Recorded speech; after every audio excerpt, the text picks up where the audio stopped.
BBC Urdu के programme सैरबीन में खुश आमदीद। हमारे लंदन स्टूडियो से मैं हूं शफी नकी जामई। पाकिस्तानी वजीर आजम मियां नवाज शरीफ अपने भारतीय हम मनसब नरेंद्र मोदी से मिले। बातचीत पर रजामंदी भी हुई, लेकिन ये बातचीत महज बातचीत की हद तक या ठोस नताइज के लिए?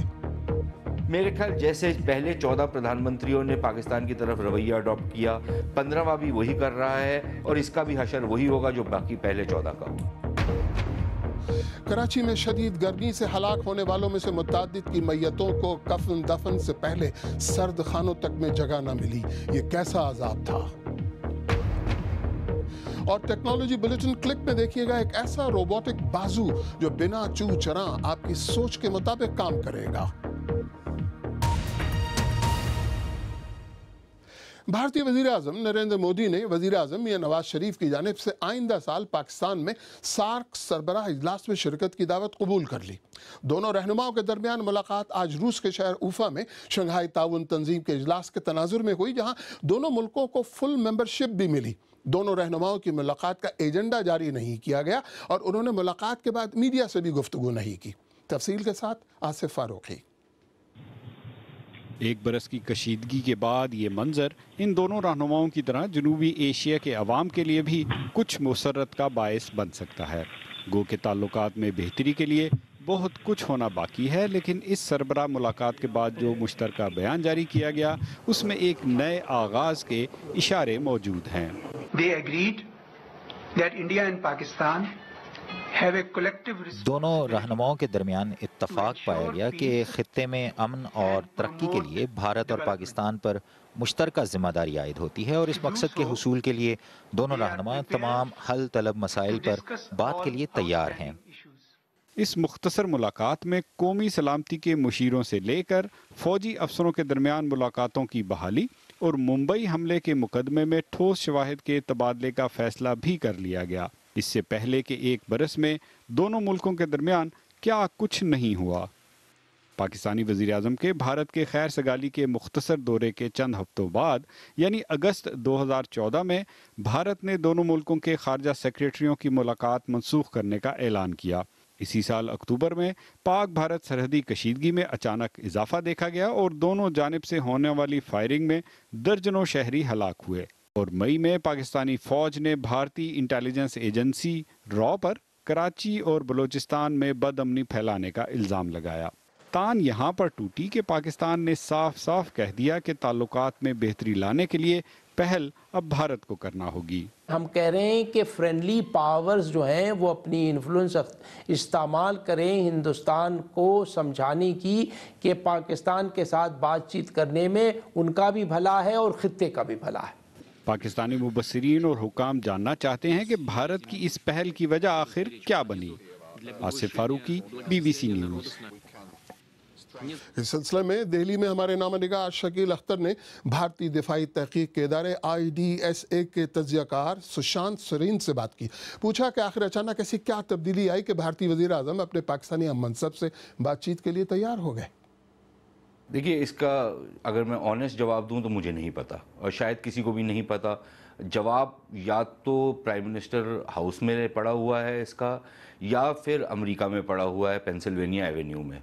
तो इन दो पीस के बीच में है जवाब। तो या तो ये जल्दबाजी में कुछ खाना पूर्ति करने के लिए, किसी को खुश करने के लिए, किसी की खुशनुदी के लिए किया गया है, या फिर बेवकूफ़ी में किया गया। अब एग्जैक्टली किस लिए किया गया ये तो समय बताएगा। एक मुश्तरका बयान भी जारी किया गया जिसमें माहीगीरों को 15 दिन के अंदर छोड़ने की बातें हैं, सरहद पर कशीदगी कम करने के लिए बातचीत शुरू करने की बातें हैं। इसमें इतने बड़े बड़े कदम जो है, ये जाहिर है 2 घंटे में तो इस तरह का मुश्तरका बयान नहीं बना होगा। नहीं, मेरे को उसमें कोई बहुत ज़्यादा अचंभा नहीं है, क्योंकि देखिए एक तो हमारे पास कोई इत्तलात नहीं है कि कोई बैक चैनल क्या ऑपरेट कर रहा था या नहीं कर रहा था, और जहाँ तक हमको पता है कि कोई इस तरह का बैक चैनल नहीं कर रहा था, और अगर कर रहा था और भारत और पाकिस्तान जैसे मुल्कों में उसको खुफिया रखा गया इतने समय के लिए, तो फिर ये बहुत बड़ी एक उपलब्धि मैं मानूंगा। आपको लगता है कि आने वाले दिनों में कुछ ऐसे भी हालात होंगे कि यहाँ वज़ीर आज़म मोदी पाकिस्तान के दौरे पर जाएं और बातचीत और आगे बढ़े?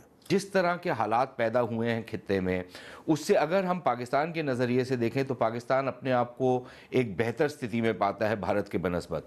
अफ़गानिस्तान का जो मामला था वो पाकिस्तान को लग रहा है कि उनकी तरफ सुलट रहा है। चीन की तरफ से एक बहुत बड़ा एड की पैकेज की बात हो रही है जो पाकिस्तान समझता है कि उसकी डेस्टिनी को वो चेंज कर देगा।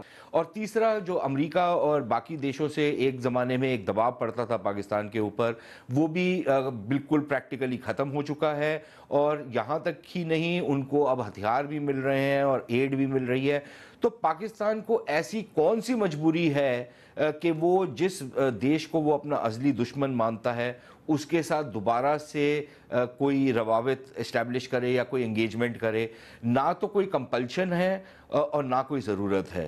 तो उसके अभाव में ये एक्सपेक्ट करना कि कोई मेजर चेंज आएगा दोनों देशों के रिलेशंस में, मुझे तो ये थोड़ा सा मिशन इम्पॉसिबल लगता है। सुशांत, वज़ीर-ए-आज़म के इस अचानक फ़ैसले पर यहाँ खुद हिंदुस्तान के अंदर अपोजिशन की तरफ से काफ़ी नुक्ताचीनी हुई है। ऑपोजिशन की जो लान तान है वो अपनी जगह भी दुरुस्त है, क्योंकि इसी तरह की लान तान बीजेपी करती थी जब कांग्रेस की सरकार थी। जो ये एक एक्सपेक्टेशन थी कि अब की बार 70 साल के बाद एक प्रधानमंत्री ऐसा आया है जो पुरानी वाली फेल्ड पॉलिसी जो है, जो बार बार हमने रिपीट की और जो इंसैनिटी की डेफिनेशन पे उतरती है कि एक ही चीज़ बार बार करना और उसका दूसरा नतीजा एक्सपेक्ट करना, उससे हट करके कोई नई पॉलिसी बनाएंगे।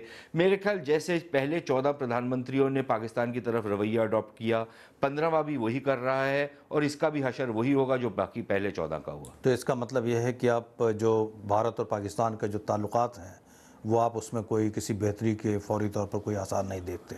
भाई, ज़मीनी स्तर पे तो कोई ऐसे संकेत नहीं है जिससे ये महसूस हो कि पाकिस्तान की तरफ से या भारत की तरफ से कोई ऐसा बदलाव आया है जिसके तहत दोनों देशों के जो रिश्ते हैं मज़ीद इम्प्रूवमेंट की तरफ या नॉर्मलाइजेशन की तरफ जाएंगे। इनफैक्ट पिछले 1-1.5 साल में जो कुछ हुआ है वो मनफी ही हुआ है, कुछ मुस्बत तो कोई कदम किसी भी तरफ से नहीं उठा। इसी मौजू पर हमारे सोशल मीडिया के सफ़ात पर लोगों ने अपनी राय का इजहार भी किया है। अनवर खान चिटागोंग से कहते हैं, तिजारत के खातिर इन दोनों मुल्कों के दरमियान दोस्ती लाजमी है और इसमें अवाम की फलाह है। सलीम कोपी कहते हैं, अहम मामलात पर कोई भी समझौता नहीं करेगा। रूठना, मनाना, मिलना और फिर रूठना, मनाना और मिलना इनकी ना ख़त्म होने वाली कहानी है। नसरुल्लाह पश्तून कहते हैं, इंडिया पाकिस्तान का कभी भी दोस्त नहीं हो सकता। पाकिस्तान को चाहिए कि वह अफगानिस्तान को अपना दोस्त बनाए। और अब दीगर खबरों पर एक नज़र। बरतानवी वजारत खारजा की तरफ से तंबीह के बाद कि ट्यूनिस में दहशतगर्दी के एक और हमले का कवी इम्कान मौजूद है, वहाँ पर छुट्टियाँ मनाने वाले बरतानवी शहरियों की वापसी का अमल शुरू हो गया है। 2 हफ्ते पहले ट्यूनिस में एक हमले में 38 अफराद हलाक हुए थे, जिनमें 30 बरतानवी थे। नामनिगार एंडी मोर की रिपोर्ट, असद अली की ज़बानी। ये लोग ट्यूनिस से बरतानिया वापस आने वाले हज़ारों सयाहों में शामिल हैं। बरतानवी वजारत खारजा का कहना है कि इनकी हिफाजत की ज़मानत नहीं दी जा सकती, लेकिन बहुत से सयाह इस फैसले से खुश नहीं। हमें कोई परेशानी नहीं थी, इतवार तक रुकना था, फिर आज सुबह ये हदायत मिल गई। गुज़श्ता माह के हमले के बाद ट्यूनिस की हुकूमत ने सयाहती मुकामात पर हिफाजती इंतजामात में इजाफा किया था। उसने लीबिया के साथ बैरियर बनाने का भी फैसला किया ताकि नाम नहाद दौलत इस्लामिया के जंगजुओं को यहाँ आने से रोका जा सके। लेकिन बरतानवी हुकूमत को खदशा है कि 38 सयाहों को हलाक करने वाले शिद्दत पसंदों के साथी अभी वहाँ मौजूद हैं। हमें ये फैसला करना पड़ा कि बरतानवी सयाहों का ट्यूनिस में रहना खतरे से खाली नहीं। बरतानवी वजारत खारजा के इस फैसले का सयाहत पर शदीद मनफी असर पड़ेगा। दहशतगर्द भी यही चाहते हैं कि गैर मुल्की यहाँ से चले जाएं। इससे पूरी सनत को नुकसान होगा, लोग बेरोजगार हो जाएंगे। लेकिन कुछ मुबस्सिरीन के नज़दीक ट्यूनिस की सिक्योरिटी फोर्सेस बरतानवी सयाहों की हिफाजत नहीं कर पाएंगी। बरतानवी हुकूमत का कहना है कि वो यूरोपीय ममालिक के साथ मिलकर गौर करेगी कि इस मुश्किल में ट्यूनिस की क्या मदद की जा सकती है। यमन में आज से जंगबंदी के माहदे का निफाज शुरू हो रहा है, जो 1 हफ्ते जारी रहेगा। यमन में हौसी बागियों के खिलाफ सऊदी अरब की क़यादत वाली फौजी कार्रवाई के बाद से 3000 अफराद हलाक और कम से कम 10 लाख बेघर हो चुके हैं। इंडोनेशिया में एक आतिशफशां से उठने वाले धुएं और राख के सबब सयाहों में मकबूल जजीरे बाली का हवाई अड्डा बंद कर दिया गया है। मुल्क के 4 हवाई अड्डे जुमेरात की शाम से बंद हैं और इस सूरत हाल के सबब 100 से ज्यादा परवाजें मुतासिर हुई हैं। एक फ्रांसीसी पायलट ने बिजली से चार्ज होने वाली बैटरी के हवाई जहाज पर 40 मिनट में इंग्लिश चैनल पार करके नई तारीख लिखी है। उन्होंने एयरबस ग्रुप के बनाए हुए जहाज पर बर्तानिया से परवाज करके फ्रांस में लैंडिंग की। बीबीसी उर्दू के प्रोग्राम सहरबीन में आगे चलकर देखिएगा, कराची में शदीद गर्मी से हलाक होने वालों में से मुतअद्दिद की लाशों को सर्द खानों तक में जगह न मिली। और क्लिक में देखिएगा मरीख के मनाजिर जो कि अपॉर्चुनिटी रोवर ने 11 साल में कैमरा बंद किए हैं।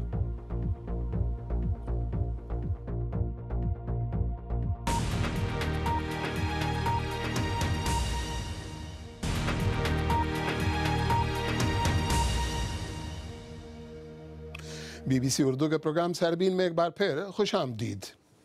गुज़िश्ता दिनों जब कराची में शदीद गर्मी के बायस 1300 से ज़्यादा अफराद हलाक हुए तो इनमें से अक्सर की मैयतें ईदी सर्द खाने पहुंची, लेकिन वहाँ भी जगह कम पड़ गई। सितम बालाए सितम तो ये भी कि हुकूमत का कोई सर्द खाना भी कराची में मौजूद नहीं। हर मरतबा शहर में बड़ी तादाद में लोगों की हलाकतों के बाद यहाँ सर्द खानों की ज़रूरत शिद्दत से महसूस की जाती है, लेकिन अब तक इस सिलसिले में कोई कदम नहीं उठाया गया। कराची की आबादी तकरीबन 2 करोड़ के करीब है, लेकिन शहर के सरकारी अस्पतालों में एक भी मुर्दा खाना नहीं। निजी शोबे के तहत चलने वाले मुर्दा खानों में ज्यादा से ज्यादा 285 लाशें रखने की गुंजाइश है, जो बसा औकात नाकाफी है। कराची से रियाज सुहेल की रिपोर्ट। ईदी सर्द खाने में एक और लाश की आमद। दिन भर ये सिलसिला जारी रहता है। शहर में किसी भी वारदात, वाक़े या हादसे में हलाक होने वाले वर्षा के हाथों में जाने से पहले इस सर्द खाने के मेहमान होते हैं। वैसे तो यहाँ रोज़ाना 40 से 50 लाशों की आमद होती है, लेकिन जून के महीने के आखिरी हफ्ते में गर्मी की शिद्दत से हलाकतों के बाइस यहाँ लाशों और वर्षा की कतारें लग गईं। फैसल ईदी का कहना है कि शहर में दीगर निजी सर्द खानों में भी जगह नहीं बची थी। लोग हमारे पास आके रो रहे थे और कहते थे 4 कब्रिस्तान में चले गए, लेकिन हमें कहीं पे भी कब्र नहीं मिल रही। आप सिर्फ प्लीज़ चंद घंटों के लिए भी मैयत रख लो तो हम कहीं ना कहीं बंदोबस्त कर लें कब्र का। ये सबसे बड़ा मसला कब्रिस्तानों में जो है वो कब्र ना मिलने का था, जिसकी वजह से हमारे यहाँ बहुत बड़ा रश आ गया। फितरी अमवात के अलावा टारगेट किलिंग्स, बम धमाकों, डकैतियों और हादसात में हलाकतें इस तादाद में कई गुना इजाफा कर देती हैं, लेकिन किसी भी सरकारी अस्पताल में इन्हें चंद रोज़ रखने की सहूलत दस्तियाब नहीं। कानूनी तौर पर यह मेडिकल लीगल अफसर गैर फितरी मौत का शिकार बनने वाले अफराद की लाशों के उस वक्त तक निगरान हैं जब तक उनको वर्षा के हवाले नहीं कर दिया जाता। बॉडी का डिस्पोजल करते हैं, उसमें ताख़ीर हो जाती है। इंतहाई शदीद गर्मी के लू चल रही है, उसमें बॉडी को ख़राब होना का ज़्यादा चांसेस होते हैं। तो हम कोशिश करते हैं, कुछ प्राइवेट भी बने हैं 1-2, तो हम उधर भी भेज देते हैं, जहाँ एदी के पास भेज देते हैं। 2 करोड़ आबादी के इस शहर में बाद सियासी व मजहबी तंजीमों ने भी छोटे छोटे सर्द खाने बनाए हैं, जहाँ हर शहरी को दस्तरस हासिल नहीं। कमिश्नर कराची शोएब अहमद सिद्दीकी कहते हैं कि निजी शोबा ही ज़्यादा फ़ाल और कारामद है।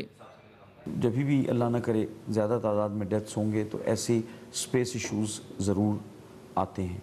कुछ लोगों ने कहा जी कि बॉडीज़ को शादी हॉलों में रख लें, एयर कंडीशन कमरों में, लेकिन वो ऐसी चीज़ है कि रिस्क वाला मामला होता है। ये एक्सपर्ट काम होता है, टेक्निकल काम होता है मॉर्ग्स का। रोशनियों का ये शहर हर साल खिज़ां की जद में है, जिसने सर्द खानों की अहमियत और अफादियत में इजाफा कर दिया है। रियाज सुहेल, BBC, कराची। हमारी वेबसाइट bbcurdu.com पर पाकिस्तान और इंडिया के वज़ीर-ए-आज़म की मुलाकात की खबर में आपकी बहुत दिलचस्पी रही। इसके अलावा अमेरिका में एक सिख की जानिब से दाढ़ी और पगड़ी से मुताल्लिक़ अदालती जंग में कामयाबी और नकल लुकवाने के लिए आधी आस्तीन वाले कपड़ों की तजवीज़ की खबर भी आपने खूब पढ़ी है। मशीनें लड़ें, महज सोच रोबोट्स चलाए और खलाई मखलूक की खोज में दूसरे जहानों की सैर हो जाए। 2 मिनट में ये सौदा बुरा तो नहीं ना? और हाँ, क्या आपकी जेब में मौजूद आईफोन क्या क्लाशनकोफ की गोली रोक सकता है? चलें, एक नहीं तो कितने। जी हाँ, आप समझ ही गए होंगे कि मैं किसकी बात कर रहा हूँ। सही अंदाज़ा लगाया, क्लिक। हफ्तेवार टेक्नोलॉजी बुलेटिन नुसरत जहां के साथ। रोबोटिक्स की दुनिया में अमेरिका और जापान के दरमियान मुकाबला। अमेरिका की एक टेक कंपनी ने जापान की एक कंपनी को इंसान नुमा लड़ाका रोबोट्स बनाने की पेशकश की है, जो एक खास टूर्नामेंट में मुकाबला करेंगे। दोनों टीमें मैदान में अपने रोबोट भेजेंगे और ये पहलवान पेंट से भरे गोलों से एक दूसरे को निशाना बनाएंगे। जापानी इजादकारों ने चैलेंज कबूल कर लिया है और रोबोट्स की दिलचस्प टक्कर अगले साल देखने में आएगी। आजकल तो हर चीज के लिए रिमोट कंट्रोल की सहूलत मौजूद है, लेकिन क्या आपने कभी सोचा होगा कि सिर्फ एक दिमाग का इस्तेमाल करते हुए आप किसी चीज को कंट्रोल कर सकते होंगे? कैलिफोर्निया इंस्टीट्यूट ऑफ टेक्नोलॉजी में साइंसदानों ने बिल्कुल ऐसी हैरत अंगेज टेक्नोलॉजी इजाद की है, जिससे लोग महज सोच की मदद से एक रोबोटिक बाजुओं में हरकत ला सकते हैं। इसके बनाने वालों का कहना है कि ये टेक्नोलॉजी मफलूज लोगों की मदद करने के लिए बनाई गई है।